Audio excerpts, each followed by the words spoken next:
அகிலம் டிவி நேயர்களுக்கு வணக்கம். இன்றைய பிரதான செய்திகள். முதலில் தலைப்புச் செய்திகள்.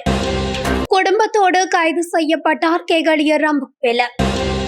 மாகாண சபை தேர்தல் இன்னும் முடிவு இல்லை, அனுர அரசு அறிவிப்பு. கனரக வாகனம் மீது லொரி மோதி விபத்து, சாரதி அதிரடியாக கைது. முச்சக்கர வண்டியில் இருந்து வெட்டி கொலை செய்யப்பட்ட நிலையில் சடலம் மீட்பு.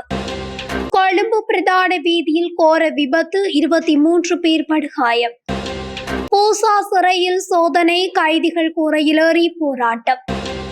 சீனாவில் பட்டாசு தொழிற்சாலையில் விபத்து, 9 பேர் உயிரிழப்பு. நீங்கிய மீன்பிடி தடைக்காலம், கடலுக்கு திரும்பிய இந்திய படகுகள். டாலரின் பெறுமதியில் ஏற்பட்டுள்ள மாற்றம் தொடர்பான விரிவான செய்திகள். முன்னாள் அமைச்சர் கெகலிய ரம்புக்வெலவின் மனைவியும் மகளும் ஊழல் மற்றும் பண மோசடி விசாரணை ஆணைக்குழுவால் கைது செய்யப்பட்டுள்ளனர். வெளிநாட்டில் சட்டவிரோதமாக பணம் மாற்றியதற்காக அவர்கள் கைது செய்யப்பட்டுள்ளதாக தெரிவிக்கப்பட்டுள்ளது.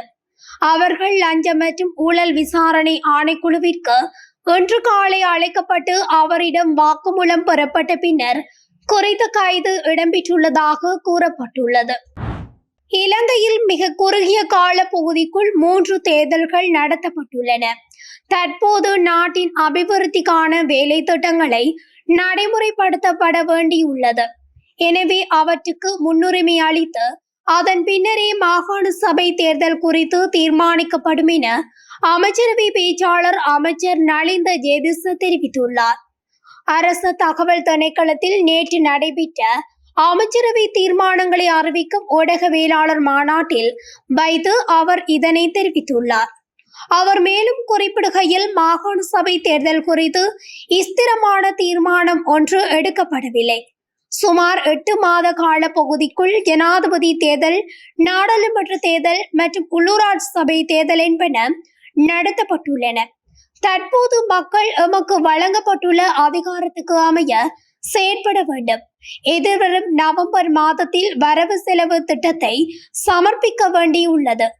இந்த அனைத்து காரணிகளையும் அடிப்படையாக கொண்டுதான் மாகாண சபை தேர்தலை நடத்துவதற்கான காலம் தீர்மானிக்கப்படும். அதற்கு முன்னர் இதனுடன் தொடர்புடைய சட்ட திருத்தங்களையும் மேற்கொள்ள வேண்டி இருக்கின்றது என குறிப்பிட்டுள்ளார்.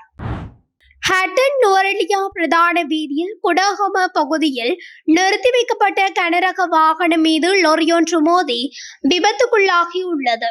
இந்த விபத்தில் லொரியின் உதவியாளர் காயங்களுக்குள்ளாகி டிக்கோயா கிளங்கன் ஆதார வைத்தியசாலையில் அனுமதிக்கப்பட்டுள்ளதாக ஹட்டன் காவல்துறையினர் தெரிவித்தனர். குடாகம பகுதியிலிருந்து ஹட்டன் நோக்கி பயணித்த லொரி நிறுத்தி வைக்கப்பட்ட கனரக வாகனம் மீது மோதியுள்ளதாக தெரிய வந்துள்ளது. இந்த நிலையில் லொரியை செலுத்திய சாரதி மதுபோதையில் இருந்ததாக காவல்துறையினரின் ஆரம்பகட்ட விசாரணைகளில் இருந்து தெரிய வந்துள்ளது. இதேவேளை குறித்த விபத்து சம்பவம் அந்த பகுதியில் பொருத்தப்பட்டிருந்த சிசிடிவி கேமராவில் பதிவாகியுள்ளதாகவும் ஹட்டன் காவல்துறையினர் மேலும் குறிப்பிட்டனர். சம்பவம் தொடர்பில் கைது செய்யப்பட்ட லொரியின் சாரதியை ஹட்டன் நீதவான் நீதிமன்றத்தில் முன்னிலைப்படுத்துவதற்கான நடவடிக்கையினை மேற்கொள்வதோடு சம்பவம் தொடர்பாக ஹட்டன் காவல்துறையினர் மேலதிக விசாரணைகளை மேற்கொண்டு வருகின்றமை குறிப்பிடத்தக்கது. இரத்தினபுரியில் கிரியல்ல பகுதிக்கு உட்பட்ட கொட்டபெத்தாவ பிரதேசத்தில் இன்று அதிகாலை முச்சக்கர வண்டியிலிருந்து வெட்டி கொலை செய்யப்பட்டுள்ள நிலையில் சடலம் ஒன்றை மீட்டுள்ளதாக கிரியல்ல போலீசார் தெரிவித்தனர். கொலை செய்யப்பட்டவர் தொடர்பில் இதுவரை எந்தவித தகவல்களும் கிடைக்கவில்லை எனவும், கொலைக்கான காரணம் இதுவரை கண்டறியப்படவில்லை எனவும், இந்த சம்பவம் தொடர்பில் சந்தேக நபர்கள் எவரும் இதுவரை கைது செய்யப்படவில்லை எனவும் போலீசார் குறிப்பிட்டுள்ளனர். இந்த சம்பவம் தொடர்பில் மேலதிக விசாரணைகளை கிரியல்ல போலீசார் மேற்கொண்டு வருகின்றனர். பேருந்து ஒன்றும் கொள்கலில் லொரியொன்று மோதி பாரிய விபத்து ஏற்பட்டுள்ளது. இந்த விபத்து இன்று காலை இரத்தினபுரி கொழும்பு பிரதான வீதி மீனான பகுதியில் இடம்பெற்றுள்ளது. விபத்துக்கு பிறகு கொழும்பு இரத்தினபுரி பிரதான வீதியில் சுமார் 1 மணி நேரம் போக்குவரத்து பாதிக்கப்பட்டது. விபத்தில் காயமடைந்த சுமார் 23 பேர் எகலியகுட வைத்தியசாலையில் அனுமதிக்கப்பட்டுள்ளனர். அவர்களின் நிலைமை மோசமாக இல்லை என்பதுடன் விபத்து குறித்து எகலியகொட காவல்துறையினர் மேலதிக விசாரணைகளை முன்னெடுத்துள்ளனர். போசா சிறைச்சாலையில் மேற்கொள்ளப்படும் கடுமையான சோதனைகளுக்கு எதிர்ப்பு தெரிவித்து 5 கைதிகள் சிறைச்சாலையின் கூரையிலேறி போராட்டம் நடத்தியுள்ளனர். இன்று காலை முதல் இந்த கைதிகள் போராட்டத்தில் ஈடுபட்டுள்ளதாக கூறப்படுகின்றது. இது தொடர்பில் போலீசார் தீவிர விசாரணைகளை முன்னெடுத்து வருகின்றனர். சீனாவில் மத்திய பகுதியில் உள்ள பட்டாசு உற்பத்தி தொழிற்சாலையில் ஏற்பட்ட வெடி விபத்தில் 9 பேர் பலியாகியுள்ளனர். கியூனான் மாகாணத்தின் லின்லி பகுதியில் உள்ள பட்டாசு உற்பத்தி தொழிற்சாலையில் இன்று ஏற்பட்ட வெடி விபத்தில் அந்த தொழிற்சாலையின் கட்டடம் முழுவதும் வெடித்து சிதறியதுடன் அருகில் இருந்த கட்டடங்களும் சேதமடைந்துள்ளதாக கூறப்படுகிறது. இந்த விபத்தில் 9 பேர் சம்பவ இடத்திலேயே பலியாகியுள்ளதோடு மேலும் 26 பேர் படுகாயமடைந்ததாக தெரிவிக்கப்பட்டுள்ளது. இந்தியாவில் நடைமுறையில் இருந்த 2 மாத மீன்பிடி தடைக்காலம் நிறைவுற்று இன்று அதிகாலை படகுகள் கடலுக்கு வருகை தந்துள்ளன.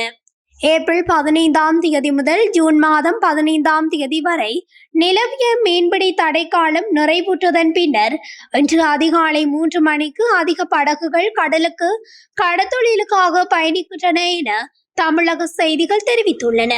கடத்தொழிலில் ஈடுபட்ட நிலவிய தடை காலத்தில் இந்திய கடத்தொழிலாளர்களின் அத்துமீறலின்றி காணப்பட்ட வடக்கு கடற்பரப்பில் இந்திய கடத்தொழிலாளர்களின் எல்லை தாண்டல் தொடருமா என்ற ஐயம் உள்ளூர் கடத்தொழிலாளர்களால் எழுப்பப்படுகின்றது. இதே நேரம் கடற்பரப்பில் காற்றின் வேகமும் அதிகரித்து காணப்படுவதனால் கடத்தொழிலில் அதிக பாதிப்பு நிலவுவதாகவும் கடத்தொழிலாளர்கள் சுட்டிக்காட்டுகின்றனர். இலங்கை மத்திய வங்கி இன்றைய நாளுக்கான நாணய மாற்று விகிதங்களை வெளியிட்டுள்ளது. அதன்படி அமெரிக்க டாலர் ஒன்றின் கொள்முதல் பெறுமதி 296.82 ஆகவும் விற்பனை பெறுமதி 305.19 ஆகவும் பதிவாகியுள்ளது. ஷேலிங் பவுன் ஒன்றின் கொள்முதல் பெறுமதி 397.40 ஆகவும் விற்பனை பெறுமதி 411.49 ஆகவும் பதிவாகியுள்ளது. யூரோ ஒன்றின் கொள்முதல் பெறுமதி 339.63 ஆகவும் விற்பனை பெறுமதி 352.46 ரூபாவாகவும் பதிவாகியுள்ளது. கனேடிய டாலர் ஒன்றின் கொள்முதல் பெறுமதி 215.83 ஆகவும் விற்பனை பெறுமதி 224.44 ஆகவும் பதிவாகியுள்ளது. ஆஸ்திரேலிய டாலர் ஒன்றின் கொள்முதல் பெறுமதி 190.33 ஆகவும் விற்பனை பெறுமதி 200.23 ஆகவும் பதிவாகியுள்ளது. இது இன்றைய நாளுக்கான இலங்கை மத்திய வங்கி வெளியிட்டுள்ள நாணய மாற்று விகிதங்களின் அடிப்படையில் இந்த தகவல் வெளியாகியுள்ளது. இத்துடன் அகிலம் டிவியின் இன்றைய பிரதான செய்திகள் நிறைவடைகின்றன. தொடர்ச்சியாக இது போன்ற செய்திகளை தெரிந்து கொள்ள அகிலம் டிவி ஊடகத்துடன் இணைந்திருங்கள். நன்றி, வணக்கம்.